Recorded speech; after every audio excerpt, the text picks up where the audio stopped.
నమస్కారం Chittoor TV news కి స్వాగతం. ముందుగా ముఖ్యాంశాలు. చిత్తూరు పరిసర ప్రాంతాల ప్రజలు విద్యుత్ శాఖ వారు ప్రతి మొదటి మరియు మూడవ బుధవారం నిర్వహించే విద్యుత్ వినియోగదారుల పరిష్కార వేదికను సద్వినియోగం చేసుకోవాలి. పిలుపునిచ్చిన ఎగ్జిక్యూటివ్ ఇంజనీర్ మునిచంద్ర. వేల కోట్ల రూపాయల విలువైన ఆర్టీసీ ఆస్తులు అమ్మాలని కూటమి ప్రభుత్వం ప్రయత్నిస్తోంది. ఆర్టీసీ ఆస్తుల జోలికొస్తే కాంగ్రెస్ పార్టీ తరపున ప్రజా ఉద్యమాన్ని చేపడతాం. తిరుపతిలో అంబేద్కర్ విగ్రహం వద్ద కేంద్ర మాజీ మంత్రి చింతామోహన్ ఆధ్వర్యంలో కాంగ్రెస్ శ్రేణుల ధర్నా. మదనపల్లి ఘటన నేపథ్యం గంజాయి ప్రభావమే. పీటర్ జడ్జి నేతృత్వంలో కమిషన్ ఏర్పాటు చేసి డ్రగ్స్ ను అరికట్టాలి. సిపిఎం మాజీ పార్లమెంటు సభ్యులు పెనుమల్లి మధు డిమాండ్. సాక్షాత్తు కలియుగ ప్రత్యక్ష దైవం శ్రీ వెంకటేశ్వర స్వామి కీర్తిని దిగజార్చిన గత వైసీపీ ప్రభుత్వం పాలకులకు ఆ శ్రీవారే తగిన శిక్ష విధిస్తారు ఆరోపించిన మాజీ పాలక మండలి సభ్యులు ఓవి రమణ. వార్తల్లోని వివరాలు. చిత్తూరు పరిసర ప్రాంతాల ప్రజలు విద్యుత్ శాఖ వారు ప్రతి మొదటి మరియు మూడవ బుధవారం నిర్వహించే విద్యుత్ వినియోగదారుల పరిష్కార వేదికను సద్వినియోగం చేసుకోవాలని ఎగ్జిక్యూటివ్ ఇంజనీర్ మునిచంద్ర పేర్కొన్నారు. ఈ సందర్భంగా ఆయన బుధవారం నిర్వహించిన వినియోగదారుల సమస్యల పరిష్కార వేదికలో మీడియాతో మాట్లాడుతూ సంవత్సర కాలంలో అందిన 113 ఫిర్యాదుల్లో 100 ఫిర్యాదులు పరిష్కరించామని, దాని రూపేణా చట్టపరమైన సమస్యలు కొన్ని వాయిదాలు ఉన్నాయని, వాటిని కూడా సత్వర పరిష్కరించే దిశగా చర్యలు చేపడుతున్నామని ఆయన తెలిపారు. చిత్తూరు విద్యుత్ వినియోగదారులకు అందరికీ నమస్కారాలు. గత సంవత్సరం జూలై నుంచి విద్యుత్ పరిష్కార వేదిక అనే కార్యక్రమం చిత్తూరు డివిజన్ పరిధిలో మొదటి మరియు మూడవ బుధవారం రోజు జరపడం జరుగుతుంది. అందులో భాగంగా ఈ రోజు ఇక్కడ పరిష్కార వేదిక నిర్వహించడం జరుగుతుంది. మనకు మండల పరిధిలో పరిష్కారం కాని సమస్యలు ఏమైనా ఉన్నచో ప్రతి వారము ప్రతి మొదటి మరియు మూడవ బుధవారం ఇక్కడ పరిష్కార వేదిక నిర్వహించబడుతుంది. దాదాపు 113 మనకు గత సంవత్సరం నుంచి వచ్చాయి. అందులో 100 సమస్యలు పరిష్కారం చేయడం జరిగింది. ఏదైనా ఫైనాన్షియల్ మ్యాటర్ కాకుండా డబ్బు షిఫ్టింగ్ లాంటిది డబ్బులు కట్టాల్సి వస్తుంది. ఎస్టిమేట్ కాస్ట్ పే చేస్తే వేడిగా వర్క్ చేయడం జరుగుతుంది. ఇంకా ఏదైనా సర్వీసులు రిలీజ్ కానిచో ఇంకేదైనా సమస్యలు మండల పరిధిలో సమస్యల పరిష్కారం కానివి ఇక్కడ పరిష్కరించబడుతుంది. కాబట్టి వినియోగదారులు ఈ అవకాశాన్ని వినియోగించుకోవాలి. ఎందుకంటే మండల పరిధిలో వాళ్ళ స్థాయిలో కొన్ని సమస్యలు కూడా కొన్ని ప్రాబ్లంతో పరిష్కారం కాకుండా ఉంటాయి. అటువంటిది డివిజన్ స్థాయిలో పరిష్కరిస్తాము. కాబట్టి వినియోగదారులు ఈ అవకాశం వినియోగించుకోండి. అదేవిధంగా విద్యుత్ బిల్లులు చెల్లింపులు సులభతరం చేశారు ప్రభుత్వం వారు. క్యూఆర్ కోడ్ ప్రతి బిల్లులో క్యూఆర్ కోడ్ అనేది ఒకటి ముద్రించడం జరుగుతుంది. మీ ఇంటి దగ్గర నుంచి 1 minute లో మీరు బిల్లు చెల్లించవచ్చు. ఇక్కడికి వచ్చి సమయం మరియు డబ్బు వృధా చేసుకోకుండా ఎక్కడి నుంచో దూర ప్రాంతాల నుంచి వచ్చి ఇక్కడ బిల్లు కట్టకుండా మీ ఇంటి దగ్గరే బిల్లు చెల్లించవచ్చు. కాబట్టి ఈ అవకాశాన్ని వినియోగదారులు వినియోగించుకోవాలి. అదేవిధంగా పిఎం సూర్య గారు అనే ఒక మంచి పథకం మనకు సెంట్రల్ గవర్నమెంట్ రాష్ట్ర ప్రభుత్వం వారు ఇచ్చారు. ఆ స్కీమ్ లో భాగంగా 1 కిలోవాట్ 30,000 సబ్సిడీ, 2 కిలోవాట్స్ 60,000, 3 కిలోవాట్స్ 75,000 సబ్సిడీతో ఇంటి పైకప్పునందు సదుపాయాలు అమర్చుకోవాల్సిందిగా మరి కోరుతున్నాము. ఎందుకంటే మనకు విద్యుత్ అనేది నిత్యావసర వస్తువు కన్నా ఎక్కువైపోయింది. ఉదయం లేచిన దగ్గర నుంచి నిద్రపోయిన తర్వాత కూడా మనకు విద్యుత్ అనేక ఉపయోగాలు ఉన్నాయి. కాబట్టి దాన్ని పొదుపుతో పాటు మనమే మన ఇంటి దగ్గర ఉత్పత్తి చేసుకోవచ్చు. కాబట్టి ప్రతి ఒక్కరు ఈ అవకాశాన్ని వినియోగించుకోవాలి. ఎందుకంటే మన సౌత్ ఇండియాలో దాదాపు 11 నెలలు సౌరశక్తి ఉచితంగా లభిస్తుంది. అది ఉచితంగా లభించే శక్తి, దానివల్ల పర్యావరణం కూడా మనకు ఇది ఉంటుంది, ప్రాబ్లం లేకుండా ఉంటుంది. కాబట్టి ప్రతి ఒక్కరు ఈ అవకాశాన్ని వినియోగించుకొని వాళ్ళ ఇంటి దగ్గరే ఒక విద్యుత్ ఉత్పత్తి కేంద్రాన్ని అమర్చుకొని వాళ్ళ జనరేషన్ అయిన యూనిట్లు వాళ్ళు వాడుకుని మిగిలిన యూనిట్లు ₹2.30 లెక్కన డిపార్ట్మెంట్ వారు కొనుగోలు చేస్తారు. కాబట్టి ఈ అవకాశాన్ని వినియోగించుకోవాల్సిందిగా మరి కోరుతున్నాం. అదేవిధంగా ఎస్సీ ఎస్టీ వినియోగదారులకు అందరికీ ఉచితంగా ప్రభుత్వం వారే వాళ్ళ ఇంటి పైకప్పు నుండి ఉచితంగా అమర్చుతున్నారు. 200 యూనిట్లు లోపల మాత్రం వాడుకునే వినియోగదారులకు ఈ స్కీమ్ వర్తిస్తుంది. కాబట్టి ప్రతి ఒక్కరు వాళ్ళకి కూడా ఎస్సీ ఎస్టీలకు కూడా ఉచితంగా ఈ స్కీమ్ ఇస్తారని తెలియజేస్తున్నాము. అదేవిధంగా బీసీ వినియోగదారులు ఎవరైనా ఉండొచ్చో వాళ్ళకి అదనంగా 20,000 సబ్సిడీ వస్తుంది. కాబట్టి ప్రతి ఒక్కరు ఈ సూర్య గారు అనేది వినియోగించుకుంటే రాను ఇంకా సమ్మర్ లో ఎక్కువ వినియోగం ఉంటుంది. కాబట్టి వాళ్ళకి బిల్లులు ఆదా అవుతుంది. ప్రతి ఒక్కరు ఈ అవకాశాన్ని వినియోగించుకోవాల్సింది కోరుచున్నారు. పరిష్కరించాం. మిగతా డబ్బులు కట్టాల్సిన ఎస్టిమేట్ కాస్ట్ కట్టకుండా పెండింగ్ ఉండేవి ఒక 13 ఉన్నాయి. అవి కన్జ్యూమర్లు ఎవరైతే ఇప్పుడు లైన్ షిఫ్టింగ్, ట్రాన్స్ఫార్మర్లు కావాలి, కొత్త ట్రాన్స్ఫార్మర్లు కావాలంటే దానికి డబ్బులు పే చేయాల్సి వస్తాయి. ఎస్టిమేట్ కాస్ట్ కావాల్సి అట్లా పెండింగ్ ఉంటాయి. అదే విధంగా ఏదైనా కోర్టు కేసులు ఇట్లాంటివి ఏమైనా ఇష్యూస్ ఉన్నప్పుడు ఆ కోర్టు కేసు సాల్వ్ అయ్యేంత వరకు ఆ సమస్యలు పరిష్కారం కాకుండా ఉంటే కోర్టు సమస్యలు తీరిన తర్వాత పరిష్కరిస్తాం. 50 సంవత్సరాల క్రితం కాంగ్రెస్ పార్టీ దళితుల భూ పంపిణీ పథకంలో తనకొచ్చిన భూమిని అగ్ర కులస్తులు ఆక్రమించుకుని దౌర్జన్యానికి పాల్పడుతున్నారంటూ గంగాధర నెల్లూరు నియోజకవర్గం ఎస్ఆర్ పురం మండలం డిఆర్ఆర్ పురంకి చెందిన ఒక పేద దళితుడు పడుతున్న ఇబ్బందులను చిత్తూరు జిల్లా నూతనంగా ఎన్నికైన కాంగ్రెస్ పార్టీ అధ్యక్షుడు దయ్యాల రమేష్ బాబు గుర్తించారు. 50 సంవత్సరాల క్రితం కాంగ్రెస్ పార్టీ దళితుల భూ పంపిణీ పథకంలో తీసుకొచ్చిన భూమిని అగ్ర కులస్తులు ఆక్రమించుకుని దౌర్జన్యానికి పాల్పడుతున్నారంటూ గంగాధర నెల్లూరు నియోజకవర్గం ఎస్ఆర్ పురం మండలం డిఆర్ఆర్ పురంకి చెందిన ఒక పేద దళితుడు పడుతున్న ఇబ్బందులను గుర్తించి చిత్తూరు జిల్లా నూతనంగా ఎన్నికైన కాంగ్రెస్ పార్టీ అధ్యక్షులు దయ్యాల రమేష్ బాబు స్పందిస్తూ జిల్లా కలెక్టర్ సుమిత్ కుమార్ ని కలిసి దీనిపై పోరాటం కొనసాగిస్తున్నారని అన్నారు. ఈ విషయంలో ఆయన బుధవారం మీడియాతో మాట్లాడుతూ ఈ వాయిదాలో ఎంఆర్ఓ హాజరు కాలేదు కాబట్టి వచ్చే బుధవారానికి కబ్జాదారులతో కలిసి ఎంఆర్ఓ హాజరు కావాలని కలెక్టర్ ఆదేశించినట్లు ఆయన తెలిపారు.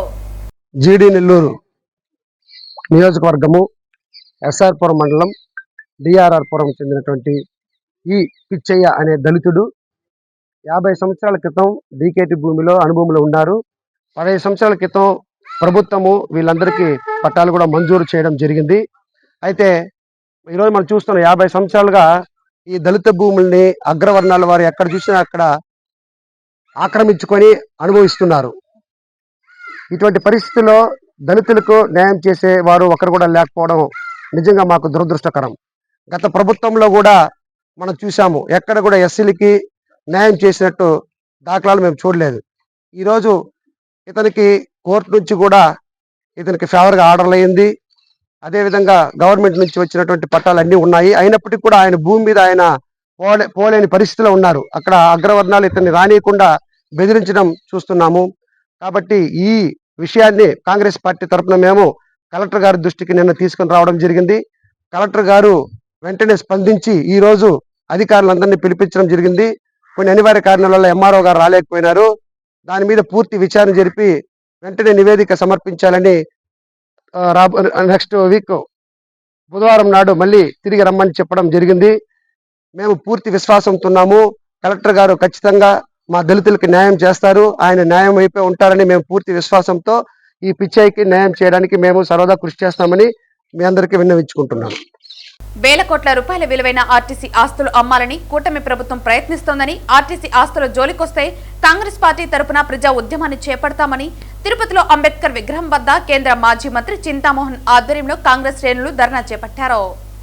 అదానికి 3000 ఎకరాలు తిరుపతి అంతర్జాతీయ విమానాశ్రయం భూములు అమ్మేందుకు కూటమి ప్రభుత్వం ప్రయత్నిస్తోందన్నారు.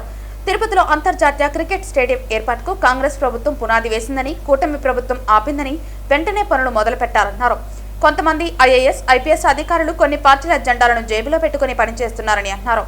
ఐఏఎస్ శ్రీలక్ష్మి ఉద్దాంతాన్ని దృష్టిలో పెట్టుకుని రాజకీయ ప్రలోభాలకు, ఒత్తిళ్లకు లోను కాకుండా నిష్పక్షపాతంగా పనిచేయాలన్నారు. చట్టాన్ని అతిక్రమించి అధికార పార్టీ నాయకుల మెప్పు కొరకు పనిచేస్తే శిక్ష తప్పదన్నారు. రాష్ట్ర బడ్జెట్లో ఓబీసీ, ఎస్సీ, ఎస్టీలకు నిధులు కేటాయించడంలో టీడీపీ ప్రభుత్వం వైఫల్యం చెందిందని, విద్యార్థులకు ఫుల్ మెస్ బిల్లులు, స్కాలర్షిప్లు, ఫీజు రియంబర్స్మెంట్ కు నిధులు ఇవ్వాలని డిమాండ్ చేశారు. ఓబీసీలు, ఎస్సీలు, ఎస్టీల పరిస్థితి ఆంధ్రప్రదేశ్ రాష్ట్రంలో దారుణంగా ఉంది. కాంగ్రెస్ పార్టీ అధికారంలో ఉన్నప్పుడు 27% ఓబీసీలకు ఇచ్చాం, భారత రాజ్యాంగాన్ని సవరణ చేసి. ఎస్సీలకు 15% రిజర్వేషన్లు ఇచ్చాం, 7.5% ఎస్టీలకు ఇచ్చాం. ఈరోజు రాజ్యాంగబద్ధంగా రిజర్వేషన్లు ఆంధ్రప్రదేశ్ రాష్ట్రంలో అమలు కావటం లేదు. దీన్ని మేము ఖండిస్తున్నాం. కాంగ్రెస్ పార్టీ తరఫున చంద్రబాబు నాయుడు ఒక నిరుపేద కుటుంబంలో పుట్టాడు. జగన్మోహన్ రెడ్డి ఒక నిరుపేద కుటుంబంలో పుట్టాడు. జగన్మోహన్ రెడ్డి వాళ్ళ నాయన పేరు పెట్టుకొని ఆస్తులు సంపాదించాడు, వేల కోట్ల రూపాయలు. చంద్రబాబు నాయుడు కూడా సొంత తెలివితేటలు ఉపయోగించి వేల కోట్ల రూపాయలు సంపాదించాడు. వాళ్ళ జోలికి నేను ఆస్తుల జోలికి పోవటం లేదు. ముఖ్యంగా నేను అడిగేది ఏంటంటే, ప్రభుత్వ ఆస్తులు అమ్మేసుకుంటున్నారు, మీ ఆస్తులు పెంచుకుంటున్నారు. ఇది ఎక్కడ న్యాయం చంద్రబాబు నాయుడు, జగన్మోహన్ రెడ్డి అని నేను అడుగుతున్నాను. ప్రజల ఆస్తులు ఆర్టీసీ బస్టాండ్లు ఎందుకు అమ్ముతున్నారు? మీరు విమానాశ్రయాన్ని ఎందుకు అమ్ముతున్నారు? మీ ఆస్తులు ఎందుకు పెంచుకుంటున్నారు? ఎవరిచ్చారు మీకు అధికారం? భారత రాజ్యాంగంలో ఆస్తులు పెంచుకుంటే మీకు లల్లు ప్రసాద్, జయలలిత గతి పడుతుంది, జాగ్రత్త. మరి శ్రీలక్ష్మి ఈ అమ్మ పాపం చాలా మంచి అధికారి. ఆ అమ్మ నేను అనుకున్నాను ఆమె క్యాబినెట్ సెక్రటరీ అవుతుందని. ఈ రాజకీయ నాయకుల ప్రలోభాలకు లొంగి పొరపాట్లు చేసిందో లేదో నాకు తెలియదు, బాగా నష్టపోయింది. మరి ఆ విధంగా రాష్ట్రంలో ఉన్నటువంటి అధికారులు, మరి జిల్లాలో ఉన్నటువంటి అధికారులు జాగ్రత్త పడాలని తెలియజేస్తూ ఎస్ఆర్ శంకరన్ లాగా, డీజీపీ ప్రసాదరావు లాగా మీరు ప్రవర్తిస్తే మీకు అదృష్టం ఉంటుంది. అట్టకాకుండా శ్రీలక్ష్మి లాగా పొరపాట్లు చేస్తే మీకు కూడా ప్రతిఫలం అదే అని తెలియజేస్తూ అంతర్జాతీయ క్రికెట్ స్టేడియంకి నేను ఫౌండేషన్ వేయించాను కిరణ్ కుమార్ రెడ్డి ముఖ్యమంత్రిగా. మరి 2014లో చంద్రబాబు నాయుడు ముఖ్యమంత్రి అయ్యాడు. ఆ పునాది రాయిని తీసేసి ఆ ఆస్తిని ఒక 5 స్టార్ హోటల్కి ఇచ్చాడయా. ఇదే మా చంద్రబాబు నాయుడు గారు నా మిత్రుడు చేసే మంచి పనులు. మరి అంతర్జాతీయ క్రికెట్ స్టేడియం నేను తెస్తే దాన్ని నువ్వు ఒక 5 స్టార్ హోటల్కి ఇస్తేట మిత్రమా? నేను మీ హోటల్ దగ్గర నుంచి అడుగుతున్నా, అంబేద్కర్ సాక్షిగా జవాబులు చెప్పు 10 రోజుల్లో. 7 ఏళ్ల పసిపాపపై అత్యాచారం జరిపి దారుణంగా హత్య చేసిన ఘటనలో నిందితుడు డ్రగ్స్ స్వీకరించి ఉన్నారన్న వార్త తీవ్ర ఆందోళన కలిగిస్తోందని సిపిఎం మాజీ రాజ్యసభ సభ్యులు పెనుమల్లి మధు అన్నారు. తిరుపతి సిపిఎం కార్యాలయంలో బుధవారం ఆయన మీడియాతో మాట్లాడారు. రాష్ట్రంలో పెరిగిపోతున్న డ్రగ్స్ ప్రభావం గురించి ప్రజలు ఆందోళనతో ఉన్నారని, స్కూళ్లు, కళాశాలల వద్ద డ్రగ్స్ అమ్మకాలు పెరిగాయని వివరించారు. 7 ఏళ్ల పసిపాపను సైతం కన్నుమిన్ను కానకుండానే అత్యాచారానికి పాల్పడటం వెనుక గంజాయి ప్రభావం ఉందని గుర్తు చేశారు. రాష్ట్రంలో గంజాయి, మాదక ద్రవ్యాల కారణంగా హత్యలు, అత్యాచారాలు, దాడుల సంఖ్య పెరిగిందని ఆరోపించారు. డ్రగ్స్ మాఫియా తీవ్రతను అరికట్టడానికి రాష్ట్ర ప్రభుత్వం తక్షణం పున్నయ్య కమిషన్ తరహాలో రిటైర్డ్ జడ్జితో కమిషన్ ఏర్పాటు చేయాలని డిమాండ్ చేశారు. కమిషన్ రాష్ట్ర వ్యాప్తంగా పర్యటన చేయాలని, మాదక ద్రవ్యాల తీవ్రతను గమనించి నిర్దిష్ట సూచనలు చేయడం ద్వారా ప్రభుత్వం చర్యలు తీసుకోవచ్చని అన్నారు. తాజాగా అనకాపల్లి పట్టణంలో 1000 కిలోల గంజాయిని స్వాధీనం చేసుకున్నారంటే పరిస్థితి ఎంత తీవ్రంగా ఉందో అర్థమవుతోందన్నారు. విశాఖ జైలులో మాదక ద్రవ్యాల నిందితులతో జైలు సామర్థ్యాన్ని మించి నిండిపోయిందని స్వయంగా జైలు సూపరింటెండెంట్ ప్రకటించిన విషయాన్ని గుర్తు చేశారు. టన్నుల కొద్దీ గంజాయి నిల్వలు దొరుకుతున్నాయంటే రాష్ట్రంలో నేరస్తుల ప్రభావం ఎలా ఉందో అర్థమవుతోందని, రాష్ట్ర ప్రభుత్వం తక్షణం చర్యలు చేపట్టాలని డిమాండ్ చేశారు. ఈ మీడియా సమావేశంలో సిపిఎం తిరుపతి జిల్లా కార్యదర్శి వందవాసి నాగరాజు, నేతలు కందారపు మురళి, సుబ్రహ్మణ్యం తదితరులు పాల్గొన్నారు. మదనపల్లిలో గంజాయి మూలంగా ఒక యువకుడు గంజాయి ప్రభావంతో ఈ రకమైన చర్యలకు పూనుకున్నట్టుగా పత్రికలు రాశాయి. గంజాయి ఏ స్థాయిలో మన రాష్ట్రంలో బాలబాలికల యొక్క భవిష్యత్తుకి ప్రమాదకరంగా పరిణమించిందో దీన్ని బట్టి తేటతెల్లం అవుతా ఉంది. రాష్ట్ర ప్రభుత్వాలు మారుతున్నా గంజాయి మాత్రం యథేచ్ఛగా విచ్చలవిడిగా రాష్ట్రంలో అమ్మకం జరుగుతూ ఉంది. కోట్లాది మంది తల్లిదండ్రులు స్కూళ్లలో తమ పిల్లలు గంజాయి బారిన ఏ రకంగా గురవుతారో అన్న ఆందోళనకి ఈరోజు గురవుతున్నారు.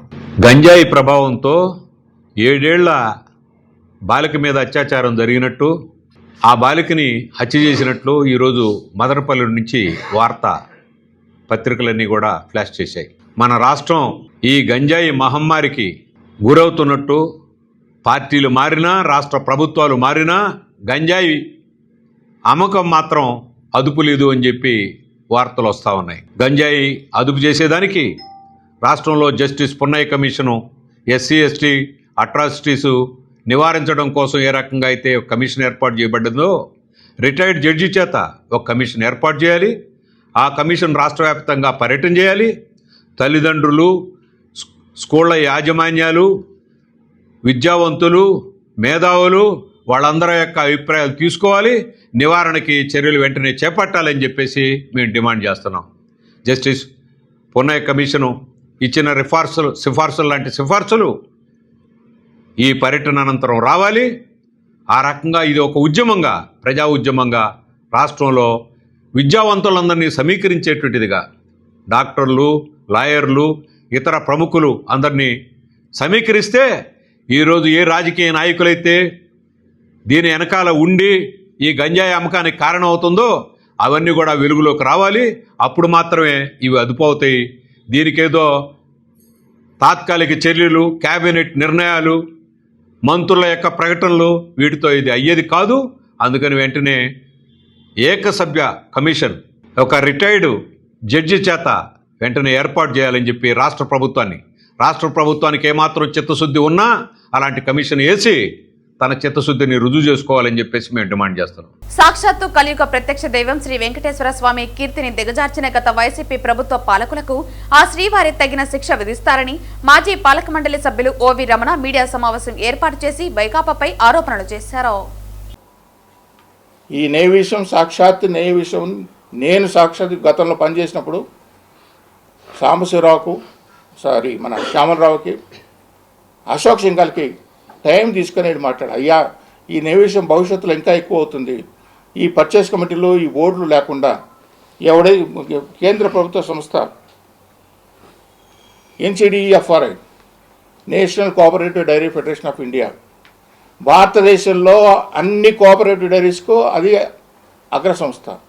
మనకు కావాల్సిన కొవ్వు నెయ్యి, మనకు ఆవు నెయ్యి కావాలి, ఆవు నెయ్యి కావాల్సిన ఏవైతే స్పెసిఫికేషన్స్ ఉన్నాయో అది అందరు ఆల్ ఇండియాలో ఉండే కోఆపరేటివ్ ఫెడరేషన్స్ అన్ని కామోడిటీ ఎక్స్చేంజ్, మనకు స్టాక్ ఎక్స్చేంజ్ ఎట్లా ఉంటుందో కామోడిటీ ఎక్స్చేంజ్ అక్కడ ఉంది. NCDEFRI డిఫెన్సు, ఆర్మీ, నేవీ మొత్తం వాళ్ళ దగ్గర తీసుకుంటారు. మనకు కావాల్సిన ఎంత కావాలన్నా బటర్, వెన్న మన స్పెసిఫికేషన్ ప్రకారం వాళ్ళ దగ్గర తీసుకుంటే అవి తీసుకొచ్చి మనకి NDDB డైరీ తిరుపతిలో ఉంది, బాలాజీ డైరీ గవర్నమెంట్, అది NDDB కేంద్ర ప్రభుత్వ సంస్థ. ఆ వెన్న తీసుకొచ్చి వీళ్ళకి ఇస్తే వాళ్ళు నెయ్యి తయారు చేసి మనకు ఫ్రెష్గా ఏ రోజుకి ఆ రోజు ఇస్తారు. కిలోకి 250 రూపాయల నుంచి 300 రూపాయలు తగ్గుతుంది. తగ్గటమే కాకుండా ఎలాంటి ఒక 0.01% కూడా ఏమాత్రం స్కోప్ లేకుండా పూర్తిగా ఆవు నెయ్యి వస్తుంది మనకని చెప్పి ఎంత రిపోర్ట్ ఇస్తే అన్ని ఇచ్చి మాట్లాడితే అది తీసి పక్కన పడేశారు. అదే ఆ రోజు అమలు చేసింటే ఈ పర్చేస్ కమిటీలు, ఈ టెండర్లు, ఈ గోల్మాల్లు, ఈ ఇందాపూర్లు, ఈ న్యూసెస్లు ఇవన్నీ ఉండేవి కాదు కదా. ఎందుకంత అహంభావం? ఒక మంచి పని చేయడానికి ఎందుకు వీడి మీ తలకు ఏమొస్తే అవే చేసి చేయడం తప్పనించి మిగతా ఎన్ని లేవా? ఆ NCDB ఇన్ని ప్రభుత్వ సంస్థలు డిఫెన్స్ అంతా కొంటున్నారయ్యా, అది కేంద్ర ప్రభుత్వ సంస్థ, కలిపేయడానికి అవకాశం ఉండదు. వెన్న తీసుకుంటారు ఫ్రెష్గా, వెన్న మనకి ఇక్కడ ఖాళీగా ఉంది NDDB డైరీ తిరుపతిలో, తీసుకొస్తారు సప్లై చేయమంటే దాని గురించి పట్టించుకుని దాఖలండి. ఇద్దరు ఎగ్జిక్యూటివ్ ఆఫీసర్తో మాట్లాడి చెప్తాను. అవే చేసింటే ఈరోజు ఈ సమస్య కాదు కదా. అడ్డమైన వాళ్ళకి సమాధానం చెప్పాల్సిన పని లేదు కదా. ఇలాగా వాళ్ళ ఇష్ట ప్రకారం వాళ్ళకి ఆలోచన ఏది వస్తే అన్ని చేస్తూ వస్తే డబ్బుకు డబ్బు ఆదా అయ్యేది. కిలోకి 250 నుంచి 300 రూపాయలు తగ్గేది. ఈ కమిటీలు, ఈ పర్చేస్ కమిటీలు, వాడికి చేశాడు ఈ న్యూస్ చేసే ఉంటుంది కదా. ఒక ఏర్పాటు చేద్దాం, ఇది భవిష్యత్తులో ఉండిపోతుంది అని ఎంతో ప్రయత్నంతో నేను చేస్తే దాని గురించి పట్టించుకున్న వాళ్ళు ఇంకెవరికి చెప్పాలండి? దీంట్లో అనుమానాలు కానీ, అపోహలు కానీ, అవినీతి కానీ అవకాశం ఉండదు. భక్తులకు మంచి ప్రసాదం అందిస్తామని చెప్పండి. ఇలాగా ప్రతి అంశంలోనూ నిర్ణయాలు తీసుకోవటంలో ఆచితూచి నిర్ణయాలు తీసుకోకుండా మనకి ఏది మదికి వస్తే అది తీసుకొద్దాం, ఏది మనకు వస్తే ఇది ఇంప్లిమెంట్ చేయాలని ఆ అహంభావము నేను పట్టిందే జరగాలని చెప్పి ఆ మూర్ఖత్వంతో ఈరోజు దేవస్థానం ఈ స్థాయికి వచ్చింది. ఇంకన్నా ఈ విషయాలపైన దేవస్థానం పరువు, స్వామికి సంబంధించిన కైంకర్యాలు కానీ, స్వామికి సంబంధించిన ప్రసాదాలు కానీ, భక్తులకు వచ్చే విషయాలపైన వీటిపైన కానీ బాధ్యత లేకుండా మనం మాట్లాడితే చులకన అయిపోతాము. హిందూ సమాజంలో, హిందూ దృష్టిలో చులకన అయిపోతాము. ఈ లడ్డు ప్రశ్న రోజు రోజుకు ఇంకా పెరిగిపోతుంది. రాజకీయ ఎత్తులు భాగమైపోతుంది స్వామి లడ్డు. ఇది కాకూడదని చెప్పి రాజకీయ నాయకులను, రాజకీయ పార్టీలను, పాలక మండలిని, ప్రభుత్వాన్ని కూడా నేను వేడుకుంటున్నాను ఒక స్వామి భక్తుడిగా. బుధవారం నగిరి ఆటో కార్మికులు AITUC ఆధ్వర్యంలో రవాణా రంగాన్ని ప్రైవేటు పరం చేయడాన్ని వ్యతిరేకిస్తూ నగిరి, నిండ్ర, విజయపురం మండలాల్లో ఉన్న ఆటోలకు FC చేయాలని కోరుతూ ఆటో వర్కర్స్ యూనియన్ నాయకులు గోపాల్, లాజర్, ఆర్ముగం అధ్యక్షతన RGO కార్యాలయం దగ్గర నిరసన తెలియపరిచారు. ఈ సందర్భంగా ముఖ్య అతిథులుగా పాల్గొన్న AITUC జిల్లా ప్రధాన కార్యదర్శి కోదండయ్య, CPI పార్టీ పట్టణ కార్యదర్శి వేలన్, ఆటో టాక్సీ యూనియన్ నాయకులు భాష, రవి, యేసు మాట్లాడుతూ గతంలో ప్రభుత్వం LLR FCలని లైసెన్స్ ఇవ్వడం జరుగుతుంది. కానీ రాష్ట్ర ప్రభుత్వం రవాణా రంగాన్ని ప్రైవేటు పరం చేయడానికి తీవ్రంగా వ్యతిరేకిస్తున్నామని, దీనివల్ల నియంత్రణ లేకుండా ఇబ్బంది పడతారు. కావున ఇప్పటికైనా ప్రభుత్వమే నిర్వహించాలని కోరారు. నగిరిలో ఆటోలు ఎఫ్సీ చేసుకోవాలంటే గతంలో ఉమ్మడి జిల్లాలో పుత్తూరులో చేసుకోవటం జరుగుతుండేది కానీ జిల్లా విభజన తర్వాత ఎఫ్సీలు చేసుకోవాలన్నా ఆటో కార్మికులు బంగారుపల్లెం వెళ్లవలసిన పరిస్థితి ఏర్పడిందన్నారు. దీనివలన ఒక రోజుల్లో పని అవదని ఆర్థిక భారం కూడా అధికంగా పడి కార్మికులు ఇబ్బందులు పడుతున్నారని అన్నారు. అందువలన నగిరి ఆర్టీఓ కార్యాలయం ఉన్నందున నగిరిలోనే ఎఫ్సీ చేయాలని కోరుతూ ఈ రోజు నగిరి ఆర్జీఓకి టాక్సీ ఆటో డ్రైవర్ యూనియన్ నాయకులు ఆధ్వర్యంలో వినతి పత్రం ఇవ్వడం జరిగింది. ఈ సందర్భంగా ఆర్జీఓ మాట్లాడుతూ మీ సమస్యలను పై అధికారులకు పంపిస్తామని పరిష్కరించే విధంగా చర్యలు తీసుకుంటామని హామీ ఇచ్చారు. ఈ కార్యక్రమంలో ఏఐటీయూసీ జిల్లా ప్రధాన కార్యదర్శి కోదండయ్య, సిపిఐ పార్టీ పట్టణ కార్యదర్శి వేలన్, టాక్సీ యూనియన్ నాయకులు భాష, సుబ్రహ్మణ్యం తదితరులు పాల్గొన్నారు. రోజు జిల్లా విభజన జరిగిన తర్వాత పుత్తూరులో చేస్తున్నటువంటి ఎఫ్సీల్ని ఈరోజు మొత్తం కూడా బంగారు పోవాలంటే ఇది చాలా దుర్మార్గమైంది. కావాలని ఈరోజు అధికారులు అందరినీ ఇబ్బంది పెట్టే కార్యక్రమంగా ఈరోజు ఆటో కార్మికుల్ని ట్యాక్సీలు ఇబ్బంది పెడుతున్నారు. ప్రధానంగా నగిరిలో 600 ఆటోలు ఉంది. నిజపురం మొత్తం ఆర్టీఓ డివిజన్ పరిధిలో తీసుకున్నటువంటి 6 మండలాల్లో సుమారు 1500 మంది ఆటో కార్మికులు ఉంటే 1500 మందిని కూడా ఈరోజు బంగారుపాలెం పోవాలంటే అది కాని పని. కాబట్టి గతంలో ఎమ్మెల్యే గారికి చెప్పినాం. ఎమ్మెల్యే గారు కూడా మేము మాట్లాడతాం, సానుకూలంగా స్పందిస్తామని చెప్తా ఉన్నారు. కానీ ఇంతవరకు ఎవరు కూడా దీనిపైన చర్యలు తీసుకోలేదు. ఈరోజు ఆర్టీఓ గారికి కూడా మేము ఇస్తున్నాం. ఆర్టీఓ గారు రవాణా రంగాన్ని ప్రైవేట్ వాళ్ళకి ఇవ్వకూడదు, ప్రభుత్వం నడిపించాలి. నగిరిలో ఆర్టీఓ కార్యాలయం మీరే పెట్టారు కాబట్టి కార్యాలయం ఉంది కాబట్టి ఖచ్చితంగా నగిరిలోనే ఎఫ్సీలు కూడా చేయాలి. ఇది ప్రధాన డిమాండ్గా మేము మాట్లాడుతున్నాం. అవసరమైతే రేపు పీజీఆర్ కూడా మేము చిత్తూరు కూడా వెళ్ళి కలెక్టర్ గారిని కూడా కలుస్తాం. అది కూడా కాకపోతే విజయవాడ కమిషనర్ కలిసేదానికి కూడా ఆటో కార్మికులు కూడా సంసిద్ధంగా ఉన్నారు. గతంలో నగిరిలోనే ఎంఈ ఆఫీసులు ఓపెన్ చేశారు. గత ప్రభుత్వంలో ఇక్కడే ఎఫ్సీలు, డ్రైవింగ్ లైసెన్సులు అన్ని సౌకర్యాలు కల్పించారు. కానీ కూటమి ప్రభుత్వం వచ్చిన తర్వాత నగిరి నిండా విజయపురం 3 మండలాలని చిత్తూరు జిల్లాలో కలిపి బంగారుపాలెం ఎఫ్సీ పోవాలంటున్నారు. బంగారుపాలెం ఎఫ్సీ పోవాలంటే 3 మండలాలు విజయపురం నుంచి పోవాలంటే బంగారుపాలెంకి 130 కిలోమీటర్ వస్తుంది. మధ్యలో తమిళనాడు పల్లిపేట వస్తుంది. అక్కడ పర్మిట్ అడుగుతారు. ఆ పర్మిట్ చూపించలేదంటే పర్మిట్ లేదంటే కార్యనగరం పోవాలి. పుత్తూరు కార్యనగరం పోతే 150 కిలోమీటర్ వస్తుంది. ఎఫ్సీ అయినా పర్వాలేదు. ఒకవేళ ఎఫ్సీ కాలినప్పుడు మళ్ళీ వచ్చి సరి చేసుకుని పోవాలంటే డబుల్ ఖర్చు అవుతుంది. అన్నీ ఇబ్బందులే, ఖర్చు వ్యయము, టైము అన్నీ ఇబ్బందిగా ఉంది. దీనిపైన మన ఎమ్మెల్యే గారికి కూడా అర్జీలు ఇవ్వడం జరిగింది.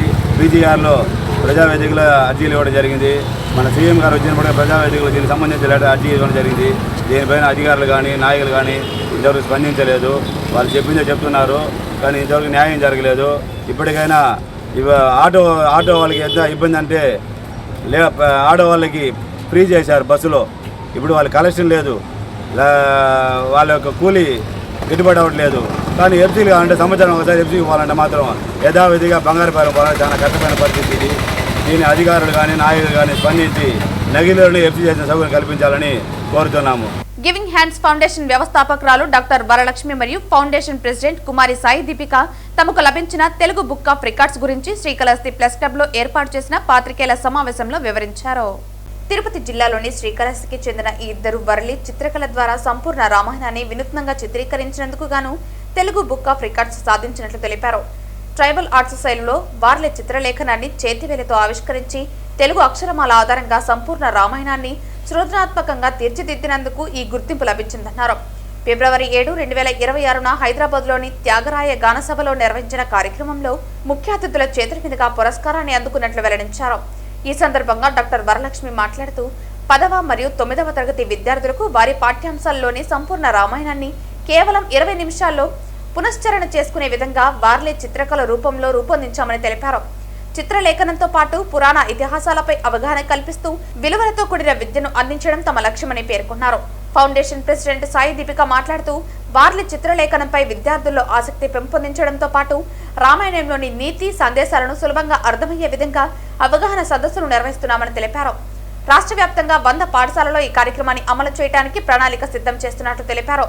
విద్యతో పాటు సంస్కృతి సాంప్రదాయాల పరిరక్షణ దిశగా గివింగ్ హ్యాండ్స్ ఫౌండేషన్ చేపడుతున్న ఈ వినూత్న కార్యక్రమానికి స్థానికంగా అభినందనలు వ్యక్తమవుతున్నాయి. వర్లీ ఆర్ట్ అనే ఒక ట్రైబల్ ఆర్ట్ దాన్ని తీసుకుని చిత్రలేఖనం మన రామాయణాన్ని తెలుగు అక్షరమాలతో సంపూర్ణ రామాయణాన్ని వర్లీ ఆర్ట్ అనే ఒక చిత్రలేఖనం ద్వారా నేను పూర్తి చేయడం జరిగింది. ఇంతవరకు ఎవరు చేయలేదు. వినూత్నంగా సృజనాత్మకంగా నేను చేసినందుకు గాను తెలుగు బుక్ ఆఫ్ రికార్డ్స్ వాళ్ళు హైదరాబాద్లో త్యాగరాయ గానసభ ఆడిటోరియంలో నాకు మన 7వ తేదీన తెలుగు బుక్ ఆఫ్ రికార్డ్స్ నాకు ప్రదానం చేయడం జరిగింది. రామాయణం అనేది మనకు ఎంతో ముఖ్యమైనది, ఆది కావ్యము. ఇప్పుడు ప్రస్తుత సమాజంలో మనకు విలువలతో కూడిన విద్యను అందించాలంటే ఇది ఎంతో తోడ్పడుతుంది. దీంట్లో ఉన్నటువంటి ప్రతి కారణం కూడా విద్యార్థులు విలువలను తెలుసుకునే రకంగా ఇది ఉపయోగపడుతుంది.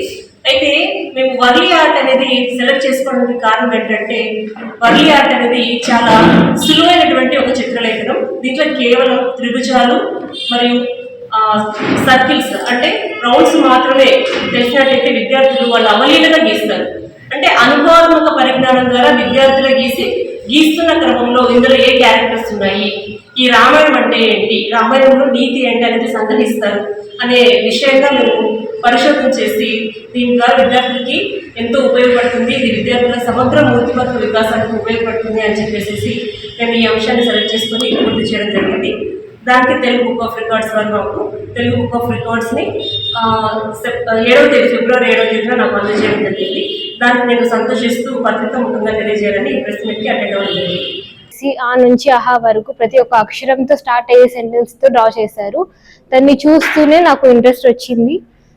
తన వల్ల నేను ఈ ఆర్ట్ నేర్చుకోగలిగాను.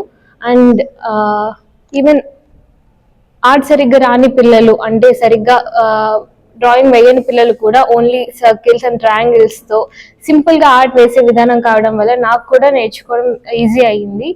నేను 10th class and 9th class పిల్లల మీద ఫోకస్ చేసి వాళ్ళకి తెలుగు టెక్స్ట్ బుక్లో రామాయణం అనేది ఒక పార్ట్ అండ్ వాళ్ళకి ఎగ్జామ్స్లో వచ్చే ఒక టాపిక్ కాబట్టి సో దాన్ని ఒక 20 minutesలో రివైజ్ చేసి వాళ్ళకి ఈజీగా గుర్తు పెట్టుకునే విధంగా, ఈజీగా డ్రా చేసే విధంగా వాళ్ళకి క్రియేటివ్ లెర్నింగ్ అయ్యేలా చేద్దామని నా ఆలోచన.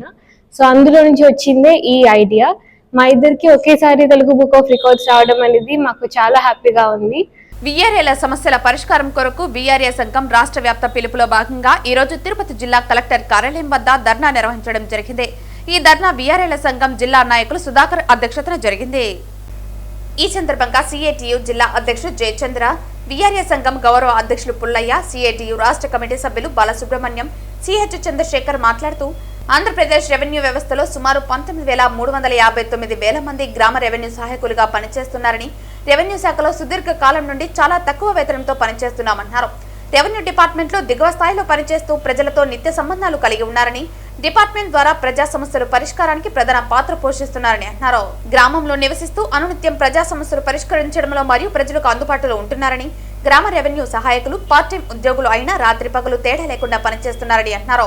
2018లో నాడు ముఖ్యమంత్రి చంద్రబాబు నాయుడు 6,500 నుంచి 10,500కు వేతనం పెంచారని, డిఏ 300 ఇచ్చారని తెలిపారు. గత ప్రభుత్వం డిఏని కూడా ఉపసంహరించి రికవరీ చేసినట్లు తెలిపారు.